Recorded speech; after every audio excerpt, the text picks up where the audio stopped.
Hey, what's up everybody? Welcome to Karpo Gaming and another Fallout 76 Wastelanders video. Well, it's about that time. The update is finally here and Wastelanders is upon us, ladies and gentlemen. The Wasteland has changed. But first thing first, you're going to have to upload that update. Now, the update for today, update 1.36 is weighing in roughly around 60 gigabytes. That's right. Now it should be around 70 gigabytes for PC. On the PS4 I was downloading, it was 59, so roughly around 60 gigabytes. So as always, I'll be leaving a link down below so you can check out these lovely patch notes yourselves, as well as I'll be time-stamping it so you can jump right into the loveliness that you want to know about. Now, for all intensive purposes, because this is a long one, ladies and gentlemen, stick with me, but let's get started. Now, first up, we have a new main quest. The arrival of new people in Appalachia means that there are many new adventures to be had. Wastelanders begin an entire new story to Fallout 76 that you can uncover and explore as you complete new main quests. Now, just outside of Vault 76, you can dive into the Wastelander story and meet Lacey and Azalea, who will guide you into experience the Wayward questline. Now, at level 20, the full main quest opens in Sutton. It will get you acquainted with two largest factions in Appalachia, the Raiders and the Settlers. Now, during the main quest, you will have to pick which side you want to work with, but for quite some time you can do quests for both factions until you had a point of no return. The original Fallout 76 main quest line is still available, but expect new touches of life, both with new NPCs and full dialogue with existing NPCs. But please note, to accommodate new quests and story content, some new no camp zones have been added to locations in the world. If your camp was in one of these areas and can no longer be placed, you'll be notified of joining a new world and you'll be able to move your camp there for free. So next up we have the Raiders. The Raiders are in part survivors that fled Appalachia who have now returned to reclaim land that have believed there is rightfully theirs. Now they've built a base of operation called the Crater at the Crash Space Station. Now, initially, if you encounter Raiders in the wild, they will be hostile and attack you. Even in Crater, expect a chilly reception. Their vendors won't deal with you and they will bring the opposition of welcome wagon. Now, eventually you will learn more about them and can broker a peace with them, and if you want, their friendship in time. For the Settlers. The Settlers are a collection of survivors gathered by some construction workers from the Washington, D.C. area. When they heard there was land, they caravaned to Appalachia and repurposed existing structures in Spruce Knob to construct foundation. So, you can find them over at Spruce Knob. The Settlers are happy to speak and trade with you right away. Like the Raiders, you can get to know the Settlers better over time and become an ally to them. Ward will offer a daily quest that can help you make a good impression with these newcomers. Now, next up we have Gold Bullion and Faction Reputation. Wastelanders feature some exciting new weapons, armors, and other items. You can unlock these items via the new Gold Bullion system. Now, after completing the main quest, you will gain access to Gold Bullion, an in-game currency, a new in-game currency. Gold Bullion can be gathered by exchanging treasury notes at gold press machines up to a daily minute. Now, treasury notes can be earned from Wastelanders daily quests and by completing public events. Gold Bullion can be purchased directly from a vendor in the Wayward using caps up to a weekly limit. Now, there are 3 Gold Bullion vendors, one at Crater, one at Foundation, and another in a location you unlock during the main story. Each vendor will offer you a different set of Wastelander items in exchange for Gold Bullion. Next up, Faction Reputation. Some of the Wastelanders gear is only available as you become better friends with the Settlers and the Raiders through the new Reputation system. You can gain reputation with these factions by completing story quests for them, making in-game decisions, and by doing their daily quests.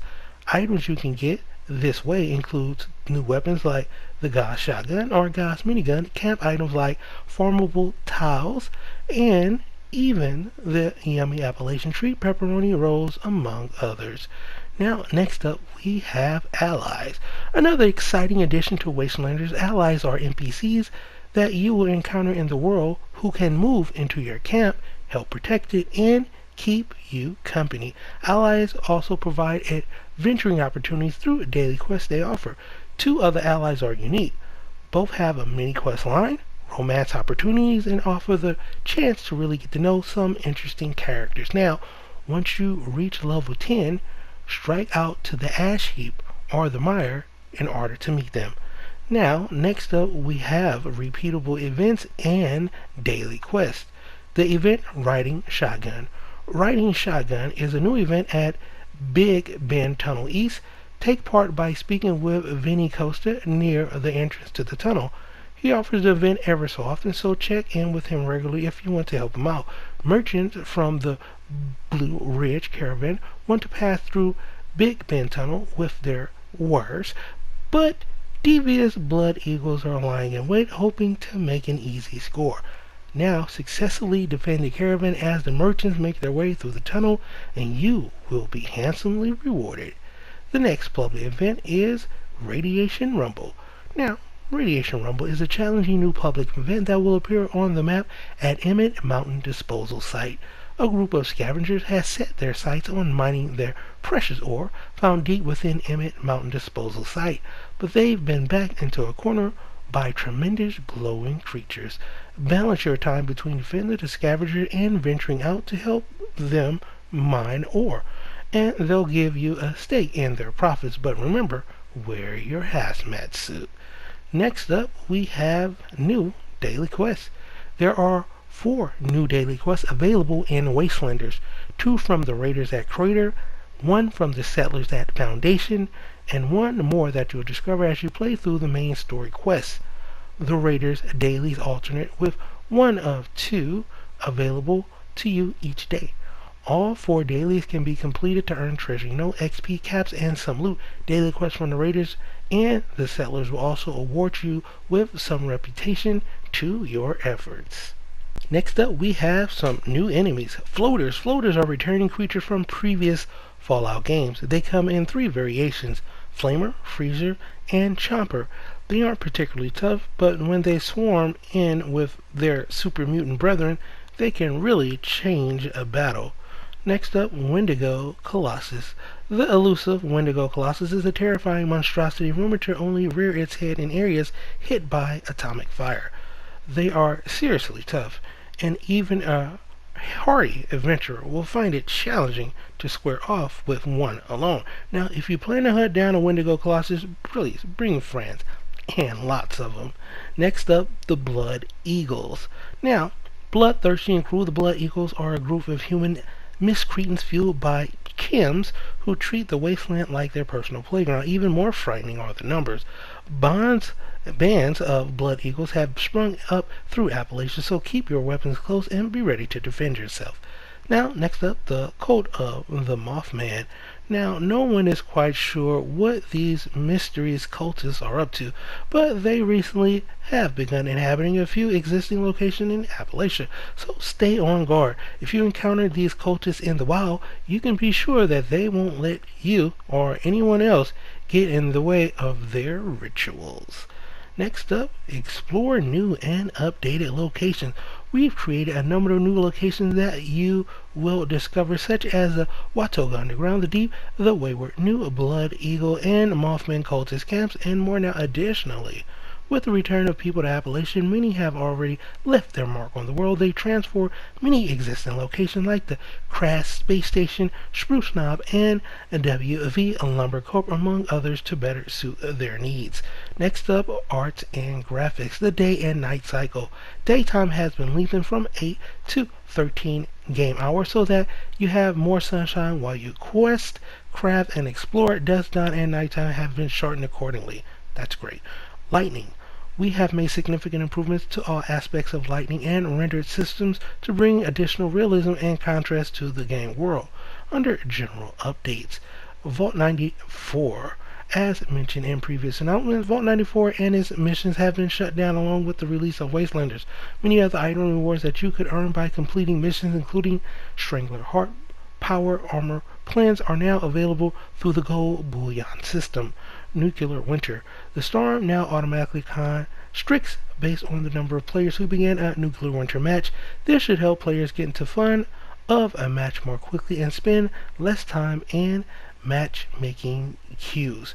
Now, this change was originally implemented in Update 16, but was reverted after community feedback that the automatic construction was happening too often.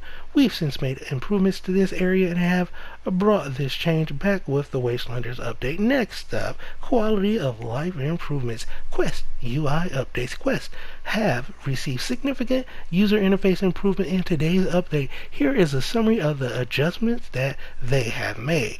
First off, all of your quest markers will now appear on the map.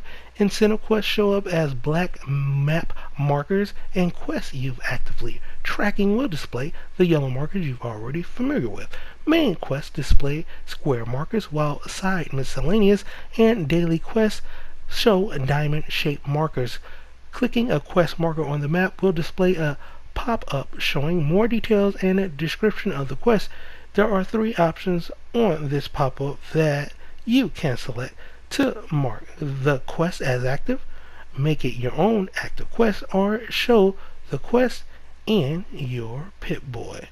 And also, when viewing a quest in your Pip-Boy, you can now choose to show that quest location on the map. New options are available that you can toggle to customize what types of quests are marked as active when you start them. Find these in the in-game menu. You can find some more details at fallout76.com. Next up, additional quality of life improvements. Legendary enemies. A notification now appears in sound effects play when a legendary creature regenerates to full health during combat. Nuke zone. Spawning into an active nuke zone when you join a world is no fun. From now on, if there is an active nuke zone at your login location, you'll receive a prompt offering you the option to leave the current world and search for another.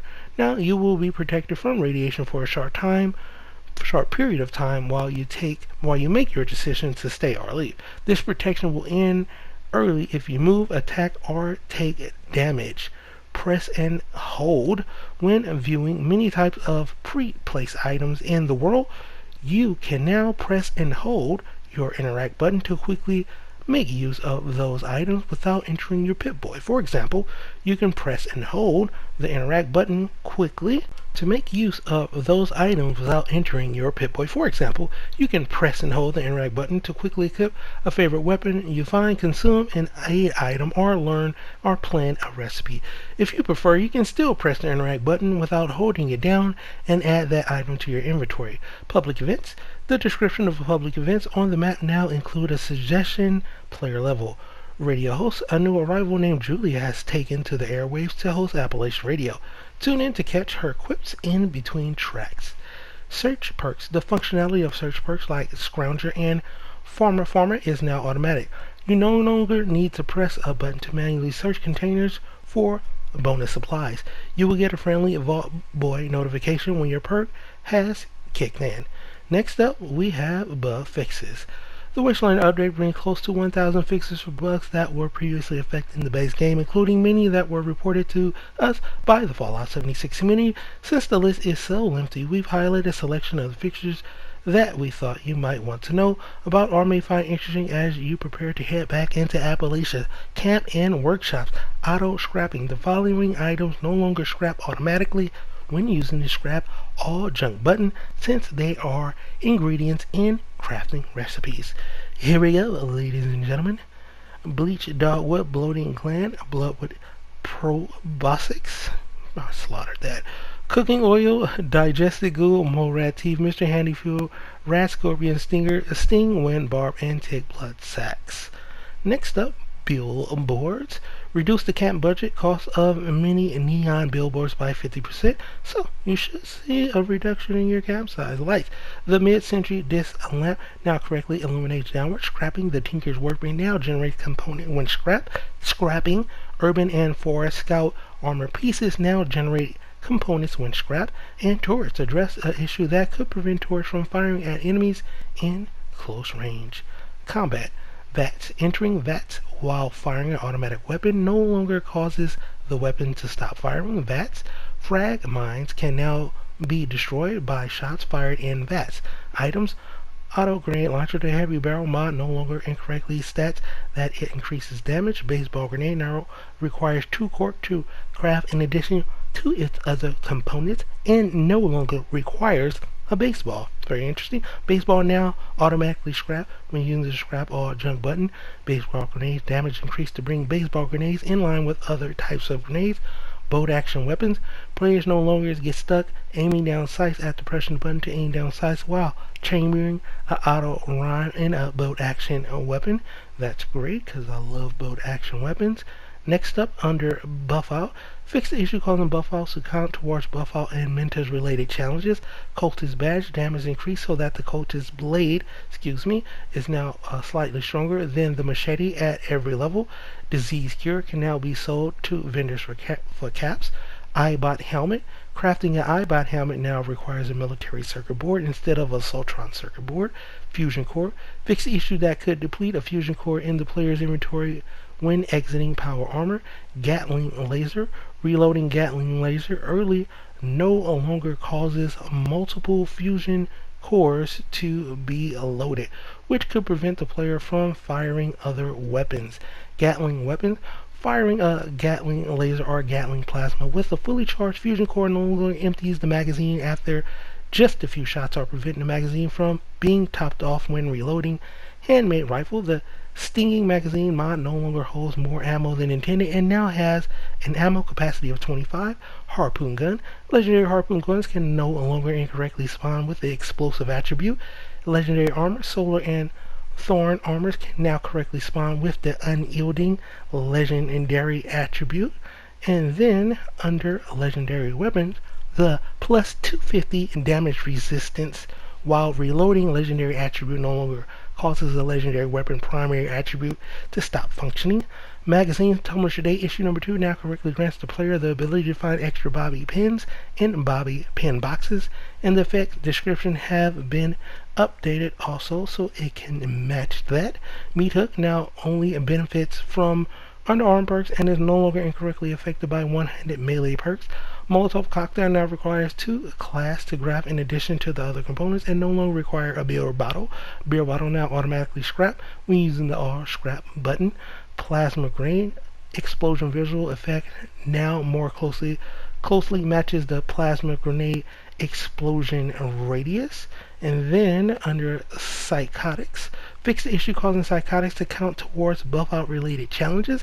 Rad-X is diluted. The description no longer states that it suppresses mutations. Salvage Assaultron head. Fix the issue causing the salvage Assaultron head to deal the same amount of damage as every charge level. Scout armor. The Forest Scout armor mask can now be worn with other types of headwear. Shovel can now correctly benefit from two-handed melee perks. Strangler Heart Power Armor. Acid attacks from player wearing Strangler Heart Power Armor no longer causes performance issues or crashes as well. And this fix resulted in multiple adjustments for Strangler Heart acid attacks and damage. You can learn more about that following this article / right there. Strangler Heart Power Armor. Power Armor chassis with Strangler Heart pieces equipped can no longer be dropped. Tesla Rifle is now correctly categorized as an energy weapon and workbenches rather than a heavy weapon. The Action Hero. The gold 50 cal paint from the Atomic Shop can now be applied to the Action Hero. Ultrasight fusion cores can no longer incorrectly be used as fusion cores for power armor. Ultrasight plasma cartridges instead of the amount of ammo created when crafting ultrasight plasma cartridges from 60 to 120 to better match the other types of ultrasight ammo. Under mutations, carnivore now correctly doubles the benefits of consuming prepackaged meats like cram and Salisbury steak. Herd mentality. Fix the issue that prevented players with herd mentality from sharing perks despite having enough points in charisma. Under perks, Butcher's Bounty can now be correctly triggered when searching dead hermit crabs. Crack shot description corrected to state that the perks benefits apply while aiming down sight, rather than while sighted. Long shots description corrected to state that the perks benefits apply while aiming down sights rather than while sighted. Luck of the Draw can now correctly trigger when firing the Gatling plasma, Gatling lasers, and automatic weapons. Luck of the Draw fixed the issue that prevented fanfare from appearing on screen when the Luck of the Draw rank 2 triggered. And then perk sharing. Now only consider a character-based charisma. Bonus charisma provided by chems, gear, perks, and other effects no longer incorrectly count towards perk sharing. Next up, quest and events. Always vigilant. The quest timer has been reduced from 30 to 15 minutes, and a 2-minute timer has been added to repair rover. Kappa Squatter no longer restarts every time the player logs in if they have already completed it that day. Amy's note now remains if the player's inventory after completing the quest. Fix the issue preventing the clear the flooded train yard miscellaneous quest from appearing to players at the flooded train yard in Cranberry Bog if someone had already completed the quest in the world. Miscellaneous, the kill old Wendigo while wearing a clown costume miscellaneous quest, it will no longer reappear to a player every time they log in if they have already completed it. And last but not least, ladies and gentlemen, we almost there. User interface, compass, location marked in the compass now more consistently match their orientations in the game world. Notifications, fanfare, and the list of rewards earned now correctly appear on the screen after completing a daily quest. Also, the number of caps earned now correctly appears on the screen after completing a quest or event. Pip-Boy fixed a visual issue causing some legendary weapons to occasionally display incorrectly attributes in their Pip-Boy description after logging out and then logging back in. Revive, diluted, and super syntax can now be used to revive down players. Settings, the world radio volume sliders in the audio setting menu now correctly affects jukebox audio. Social, large friends lists have been optimized. Players should no longer experience in-game hitching as a result of having a very large friend list. Also, entering an invalid or non-existent name into the social menu no longer prevents the player from interacting with other in-game menus. Next up, we have sorting. Sorting, scrapping an item no longer causes the player inventory list to resort. Vending and trade, players can now sell items up for 30,000 caps through their vending machine as direct trade. Workbenches, pressing the exit confirmation button when leaving a workbench no longer causes the player immediately re-enter the workbench. Boom! There you have it, ladies and gentlemen. Those are the patch notes. Update 1.36, and it is a lot. Over 20 minutes, but it should be. It's a big update. Wastelanders is here. Over 60 gigabytes. Mine's still downloading as we speak, but it is here. And I can't wait to upload more videos and have some fun with y'all in the new Wasteland. So, as always, if you are new to this channel, welcome. Don't forget to subscribe. And if you really want to help out this channel in the video and help this community grow, you can do so by liking the video if you indeed like the video, leaving a comment down below. I answer all your questions, so hit me up, say what's up, and get you back as soon as possible. Don't forget I'll be uploading a ton of Fallout 76 Wastelander videos, so stay right here, stay up to date right here at Karpo Gaming. As always, I'll be seeing y'all in the next one. Later.